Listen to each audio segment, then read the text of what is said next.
শয়তান আল্লাহর নিকট চ্যালেঞ্জ করছে যে সুম্মা লাআতিয়ান্নাহুম মিন বাইনি আইদিহিম ওয়া মিন খালফিহিম ওয়া আন আইমানিহিম ওয়া আন শামাইলিহিম ওয়া লা তাজিদু আকসারাহুম শাকিরিন। শয়তান আল্লাহর নিকট বলতেছে, আল্লাহ সুম্মা লাআতিয়ান্নাহুম মিন বাইনি আইদিহিম ওয়া মিন খালফিহিম ওয়া আন আইমানিহিম ওয়া আন শামাইলিহিম ওয়া লা তাজিদু আকসারাহুম শাকিরিন। শয়তান আল্লাহর নিকট চ্যালেঞ্জ ছুড়ে মারছে, রে আল্লাহ তুমি যে জাতি বানাইছো, তুমি যে আদম সন্তান বানাইছো রে আল্লাহ, আমি শয়তান রে আল্লাহ ডানে আসবো আল্লাহ, বাম দিক দিয়ে আইসা ধোঁকা দিব, সামনের দিক দিয়ে আইসা ধোঁকা দিব, পিছনের দিক দিয়ে আইসা ধোঁকা দিব। আল্লাহ নিকটে আহাম্মকটা ইবলিসকে বলে যে আল্লাহ আমি চতুর্দিক দিয়ে আসবো। আল্লাহ বলেন, হে আহাম্মকের আহাম্মক, দিক হইল ৬টা, আহাম্মক শয়তান জানে দিক হইল ৪টা। এই জন্য আল্লাহ আমাদেরকে শিখাইছেন, হে আমার বান্দারা, হে আমার গুনাহগার বান্দা, আল্লাহ আমাদেরকে ডাক দেন, হে আমার গুনাহগার বান্দা। মানে আমরা গুনাহগারও হইতে পারি, কিন্তু আমরা আল্লাহর বান্দা। এই জন্য আল্লাহ পাক রব্বুল আলামিন আমাদেরকে শিখাইতেছেন, হে দুনিয়ার মানুষ, যখন শয়তান চতুর্দিক দিয়ে আয়সা ধোঁকা দিবে, তখন উপরের দিকে হাত তুইলা, যখন নামাজ পড়া নিচে সিজদা দিয়া উপরের দিকে হাত তুইলা বলবে, রব্বানা আতিনা ফিদ দুনিয়া হাসানা ওয়া ফিল আখিরাতি হাসানাতাও ওয়া কিনা আযাবান নার ওয়া কিনা আযাবাল কবর ওয়া কিনা আযাবাল মিজান। আল্লাহ সুদ খাইছি রে মওলা, ঘুষ খাইছি রে মওলা, টেন্ডারবাজি করছি রে আল্লাহ, জিনা করছি রে আল্লাহ। আল্লাহ পাক রব্বুল আলামিন তার বান্দাদেরকে বুঝাইতেছিলেন। শেষ রাইতে আইসা ডাকেন যে আমার কোনো বান্দা এমন আজস্তি যে তুই যে পরিমাণে সুদ খাস না কেন, যে পরিমাণে ঘুষ খাস না কেন, যে পরিমাণে টেন্ডারবাজি করস না কেন, তুই যদি আমার নিকট 2 রাকাত তওবার নামাজ পড়া হাত তুইলে বলস, রব্বানা আতিনা ফিদ দুনিয়া হাসানা ওয়া ফিল আখিরাতি হাসানাতাও ওয়া কিনা আযাবান নার ওয়া কিনা আযাবাল কবর। অত্যাচার করছি রে মাওলা, জুলুম করছি রে মাওলা, নির্যাতন করছি রে আল্লাহ, তুই ক্ষমা করনেওয়ালা ছাড়া আর কেউ ক্ষমা করনেওয়ালা নাই। দেনা মাওলা আমারে ক্ষমা কইরা, কারণ আল্লাহ আপনি যদি ক্ষমা না করেন আমি কার কাছে যাইব? কারণ আল্লাহ আপনি ছাড়া আমাদের কোনো আল্লাহ টাল্লা নাই। যখন এইভাবে বান্দা দোয়া করে এবং চৌকের পানি নাকের ডগায় আসে, আল্লাহ পাক রব্বুল আলামিন বলেন, আমার এই বান্দার চৌকের পানি নাকের ডগায় আসার পূর্বে যেই পরিমাণ গুনাহ করছিল, এই গুনাহগুলিকে আমি আল্লাহ পাক রব্বুল আলামিন মাফ করে দিই। সুবহানাল্লাহ। শুধু মাফ করি তাই না, যে পরিমাণ গুনাহ করছিল এই গুনাহগুলিকে আমি আল্লাহ নেক দ্বারা পরিবর্তন করে দিই। সুবহানাল্লাহ। এই জন্য ভাই আমি চিন্তা করতেছি যে ভাই এত গুনাহ করছেন, শুধু তাই না রে ভাই, বদরের যুদ্ধে আল্লাহর নবী সাল্লাল্লাহু আলাইহি ওয়াসাল্লামের চাচা হামজার ডান হাত কাটছে, হামজার বাম হাত কাটছে, ডান পাটা কাটছে, বাম পাটা কাটছে, কানগুলি কাটছে, নাকটা কাটছে, বুকটা ফাইরা কলিজাটা বাইর কইরা চিবাইছে, এবং নাক এবং কান দিয়া ইগুলি দিয়া হিন্দা হাড় বানাইছে। আল্লাহ পাক রব্বুল আলামিন হিন্দার মতো ব্যক্তি যে আল্লাহর নবীর চাচার হাত পা সবগুলি কাইটা বুকটা ফাইরা কলিজা চিবাইছে, হিন্দারে যদি আল্লাহ মাফ করতে পারে, আমারে আপনারে কেন মাফ করবেন? প্রশ্ন থাকে না ভাই? রসুলের চাচা, রসুল দেখে তো একবারে আপনার মানে একবারে কান্নায় রুল পড়ে গেছে যে আল্লাহ আমার চাচার হাত নাই, ইসলামের কারণে আমার চাচার হাত দিছে, ইসলামের কারণে আমার চাচা দুনু পা দিছে, ইসলামের কারণে আমার চাচার বুক পাইরা কলিজা চিবাইছে, ইসলামের কারণে আমার চাচার কান কাটছে, ইসলামের কারণে আমার চাচার নাকটা কাইটা হাড় বানাইছে, আল্লাহ আমি তার প্রতিশোধ নিতে চাই। তখন আল্লাহ বলেন, হে বন্ধু হিন্দাকে বলো, হিন্দা আপনার চাচার হাত কাটছে না, আপনার চাচার পা কাটছে, হিন্দা যদি এই মুহূর্তে তওবা করে তবে আমি হিন্দার মতন ব্যক্তির আমি আল্লাহ পাক রব্বুল আলামিন মাফ করে দেব। সুবহানাল্লাহ বলতেন না? আরে ভাই 99টা হত্যা করার পরে যদি ওই ব্যক্তিরা মাফ করতে পারে, আমি আপনি সুদ খাইছি ঘুষ খাইছি মনে করেন যে আল্লাহ মাফ করতে না, আল্লাহ বলে বান্দা তুই চাইতে দিলে আমি মাফ করতে দিলে সুবহানাল্লাহ বলতেন না? এই জন্য বলে আল্লাহ বড়, আল্লাহ বড়, এক আল্লাহর ইবাদত করো, 3 ফরজে গোসল করো, 4 ফরজে উযু করো, 5 ওয়াক্তের নামাজ পড়ো, 6 উসুলে বয়ান শুনো, 7 দুজক ভয়ঙ্কর, 8 বেহেশতে সোনার ঘর, যদি চাও বাঁচতে জলদি যাও গাছতে, আসার আগে আজরাইল, জলদি যাও কাকরাইল, মুসলিম আমার নাম, ইসলাম আমার গাড়ি, জান্নাত আমার গাড়ি। আল্লাহু আকবার বলতেন না? ভাই আমাদের কাজ হইল ইসলাম প্রচার করা। আপনি ইল্লাল্লাহ জানেন, মানুষের নিকট পৌঁছে দেন। দেখেন আমাদের নবীর সর্বশ্রেষ্ঠ নবী, আর আমরা সেই নবীর উম্মত হয়েও সবচেয়ে শ্রেষ্ঠ।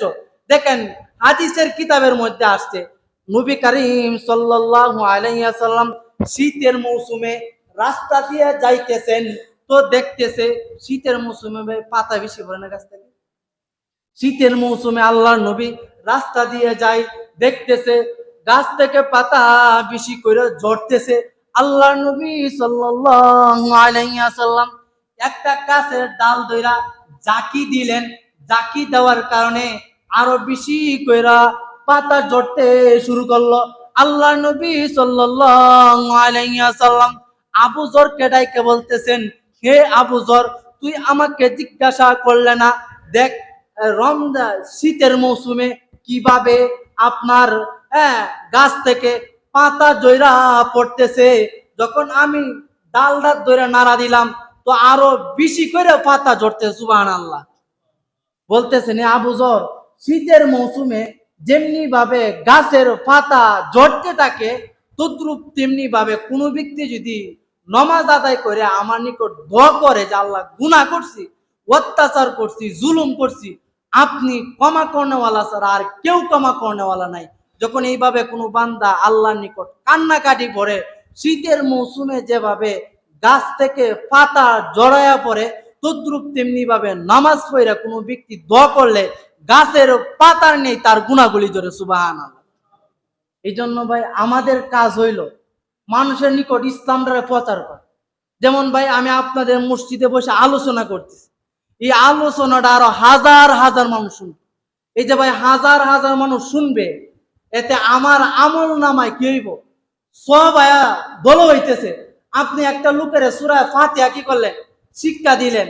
শিক্ষা দেওয়ার পরে এই লোকটা যতদিন দুনিয়াতে থাকলো, যতদিন দুনিয়াতে সূরা ফাতিহাটা আপনার কারণে ঠিক করলো, ততদিন আপনার আমল নামায় সবটা দেবে। সুবহানাল্লাহ। এই জন্য আমাদের প্রয়োজন হইল মানুষের দিনের দাওয়াত দেওয়া। কারণ শয়তান আল্লাহ নিকট চ্যালেঞ্জে ছুঁড়ে মারছে যে আল্লাহ আমি তোমাদের বান্দাদেরকে জাহান্নামের দিকে নিয়ে যাইব। কারণ ভাই রসুল নিজের চাচাকেই কাফের হয়ে মরার কারণে নিজের চাচাকেই রসুল সুপারিশ করতে পারবে না। রাসূলুল্লাহ সাল্লাল্লাহু আলাইহি ওয়াসাল্লাম পৃথিবীতে যত নবী আসছে সমস্ত নবীদের মধ্যে আমার নবী মুহাম্মদ সাল্লাল্লাহু আলাইহি ওয়াসাল্লাম হইলেন সর্বশ্রেষ্ঠ নবী। নবীজি দাওয়াত দেন লা ইলাহা ইল্লাল্লাহ, আল্লাহ ছাড়া কোনো মাবুদ নাই। উতবা সাইবা আয়েশা রাসূলুল্লাহ সাল্লাল্লাহু আলাইহি ওয়াসাল্লামের শরীরে পাথর দিয়া ডিল মারে, কিন্তু আল্লাহর নবী তবু লা ইলাহা ইল্লাল্লাহর দাওয়াত বন্ধ করে নেই। চাচা আবু তলেব আয়েশা বলতেছেন, হে ভাতিজা, তুমি যদি চাও আরবের মধ্যে সম্পদশালী হইতে চাও, তবে আমি তোমাকে সম্পদশালী বানায়া দিব। যদি চাও সুন্দরী নারী, আমি তাও দিতে রাজি আছি, কিন্তু ভাতিজা লা ইলাহা ইল্লাল্লাহ এর দাওয়াত দিতে পারবা না। আল্লাহর নবী সাল্লাল্লাহু আলাইহি ওয়াসাল্লাম বলেন, চাচা আমার এক হাতে যদি সূর্য আর এক হাতে যদি চন্দ্র এনে দেন, তবু আমি লা ইলাহা ইল্লাল্লাহর দাওয়াত বন্ধ করতে পারবো না। সুবহানাল্লাহ বলতেন না? দেখেন নবীর চাচা নবীর এত মহব্বত করছে, শুরু থেকে একবারে আপনার বাল্যকাল পর্যন্ত রসুলদের লালন পালন করছে। তবু আবু লাহাব কি করছে? অবশেষে জাহান্নামে যাই।